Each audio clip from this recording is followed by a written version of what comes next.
मेरे प्यारे देशवासियों, नमस्कार।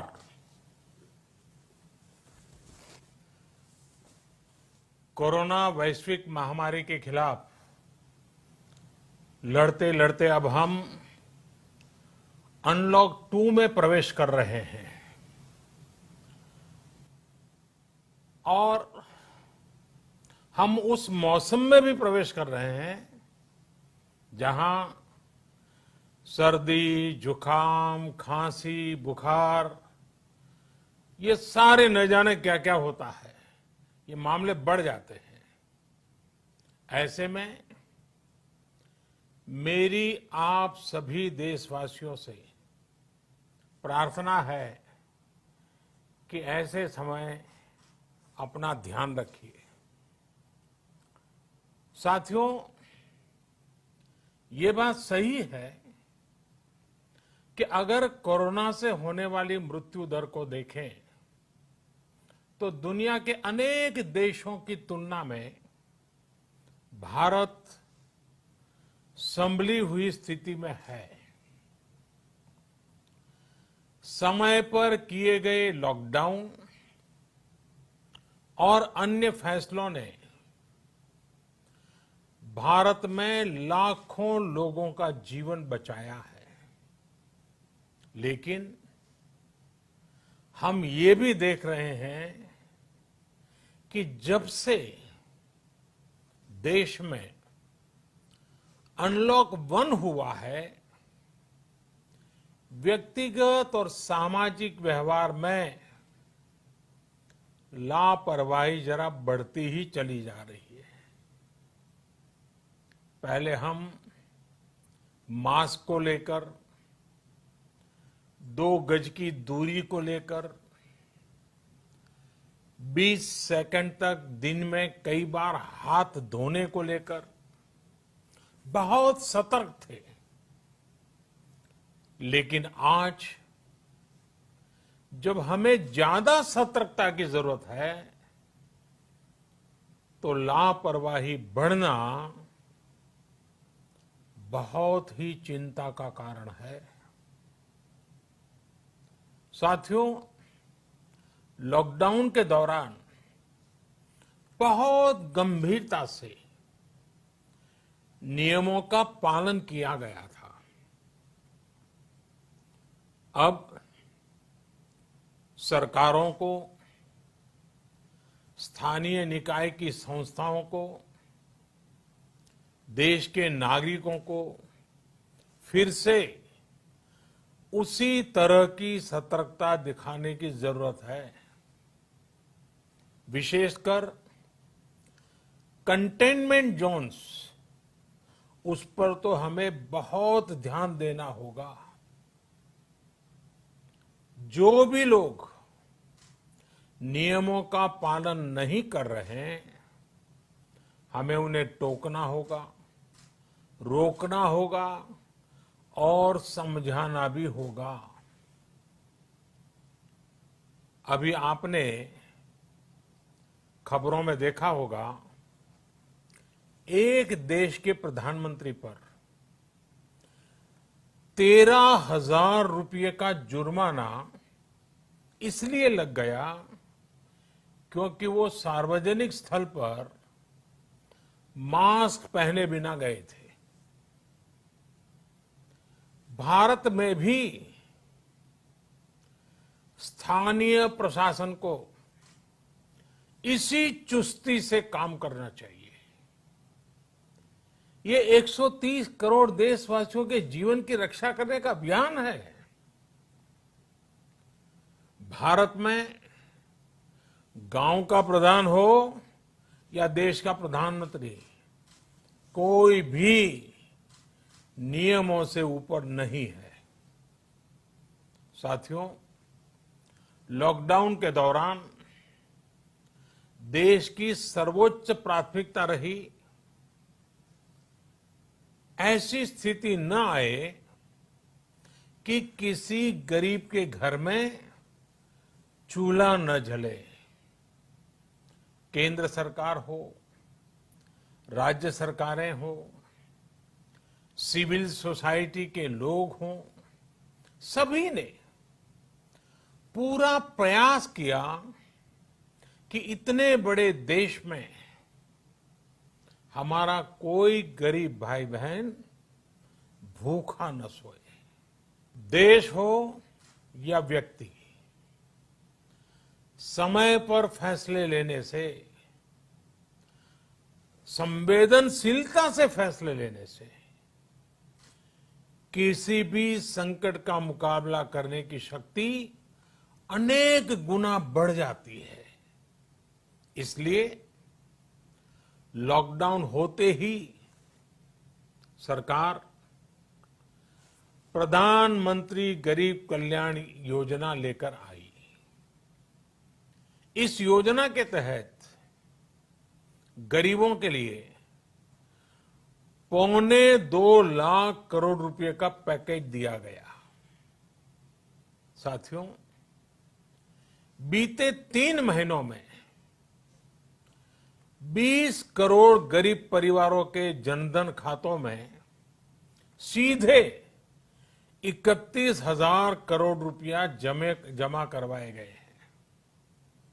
इस दौरान 9 करोड़ से अधिक किसानों के बैंक खातों में 18,000 करोड़ रुपए जमा हुए हैं। इसके साथ ही गांवों में श्रमिकों को रोजगार देने के लिए प्रधानमंत्री गरीब कल्याण रोजगार अभियान तेज गति से आरंभ कर दिया गया है। इस पर सरकार 50,000 करोड़ रुपए खर्च कर रही है। लेकिन साथियों, एक और बड़ी बात है जिसने दुनिया को भी हैरान किया है, आश्चर्य में डुबो दिया है। वो ये कि कोरोना से लड़ते हुए भारत में 80 करोड़ से ज्यादा लोगों को 3 महीने का राशन, यानी परिवार के हर सदस्य को 5 किलो गेहूं या चावल मुफ्त दिया गया। इसके अतिरिक्त प्रति परिवार हर महीने 1 किलो दाल भी मुफ्त दी गई। यानी एक तरह से देखें तो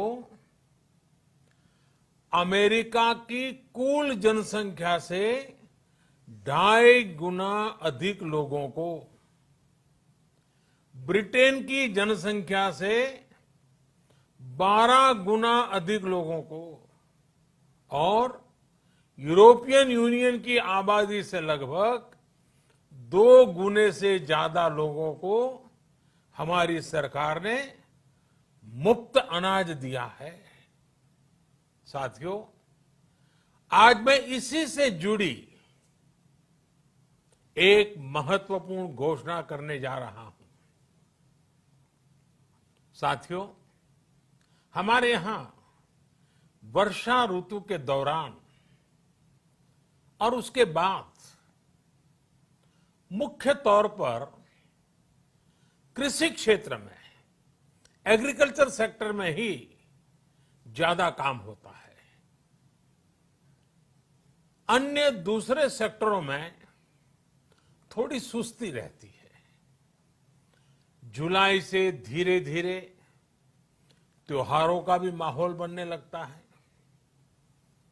अब आप देखिए, अभी 5 जुलाई को गुरु पूर्णिमा है, फिर सावन शुरू हो रहा है, फिर 15 अगस्त आएगी, रक्षाबंधन आएगा, कृष्णा जन्माष्टमी आएगी, गणेश चतुर्थी आएगी, ओणम होगा और आगे जाएं तो काटी बिहू है, नवरात्रि है, दुर्गा पूजा है, दशहरा है, दीपावली है, छठी मैया की पूजा है। त्योहारों का ये समय जरूरतें भी बढ़ाता है, खर्च भी बढ़ाता है।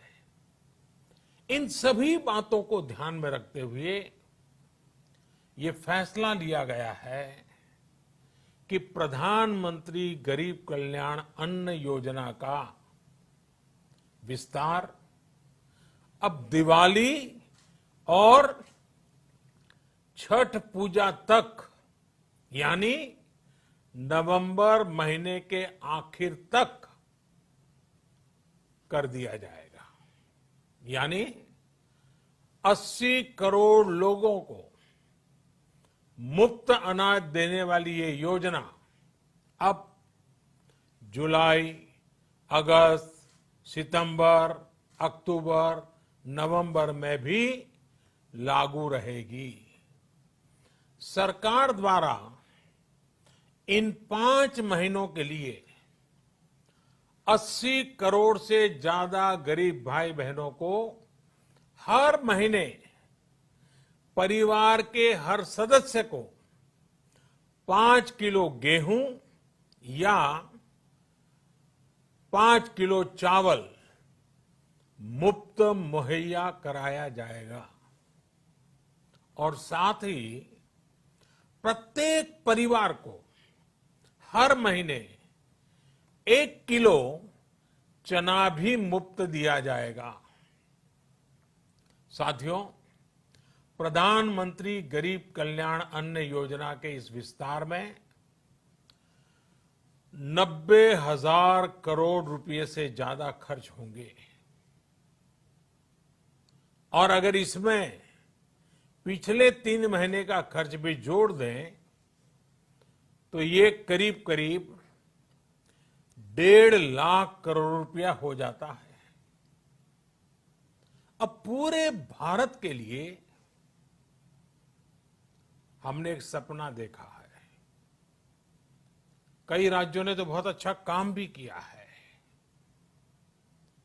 बाकी राज्यों पर भी हम आग्रह कर रहे हैं कि इसको काम को आगे बढ़ाएं। और काम क्या है? अब पूरे भारत के लिए एक राशन कार्ड की व्यवस्था भी हो रही है। यानी एक राष्ट्र एक ration card, 1 nation 1 ration card. इसका सबसे बड़ा लाभ उन गरीब साथियों को मिलेगा जो रोजगार या दूसरी आवश्यकताओं के लिए अपना गांव छोड़ करके कहीं और जाते हैं, किसी और राज्य में जाते हैं। साथियों, आज गरीब को, जरूरतमंद को सरकार अगर मुफ्त अनाज दे पा रही है तो इसका श्रेय प्रमुख रूप से 2 वर्गों को जाता है। पहला, हमारे देश के मेहनती किसान, हमारे अन्नदाता। और दूसरा, हमारे देश के ईमानदार टैक्स पेयर। आपका परिश्रम, आपका समर्पण ही जिसकी वजह से देश ये मदद कर पा रहा है। आपने देश का अन्न भंडार भरा है, इसलिए आज गरीब का, श्रमिक का चूल्हा जल रहा है। आपने ईमानदारी से टैक्स भरा है, अपना दायित्व निभाया है, इसलिए आज देश का गरीब इतने बड़े संकट से मुकाबला कर पा रहा है। मैं आज हर गरीब के साथ ही देश के हर किसान, हर टैक्स पेयर का हृदय से बहुत बहुत अभिनंदन करता हूं, उन्हें नमन करता हूं। साथियों, आने वाले समय में हम अपने प्रयासों को और तेज करेंगे। हम गरीब, पीड़ित, शोषित, वंचित हर किसी को सशक्त करने के लिए निरंतर काम करेंगे। हम सारी एहतियात बरतते हुए इकोनॉमिक एक्टिविटीज को और आगे बढ़ाएंगे। हम आत्मनिर्भर भारत के लिए दिन रात एक करेंगे। हम सब लोकल के लिए वोकल होंगे। इसी संकल्प के साथ हम 130 करोड़ देशवासियों को मिलजुल करके संकल्प के साथ काम भी करना है, आगे भी बढ़ना है। फिर से एक बार मैं आप सबसे प्रार्थना करता हूं, आपके लिए भी प्रार्थना करता हूं, आपसे आग्रह भी करता हूं, आप सभी स्वस्थ रहिए, 2 गज की दूरी का पालन करते रहिए, गमछा, फेस कवर, मास्क ये हमेशा उपयोग कीजिए, कोई लापरवाही मत बरतिए। इसी आग्रह, इसी कामना के साथ मैं आप सभी को बहुत बहुत शुभकामनाएं देता हूं।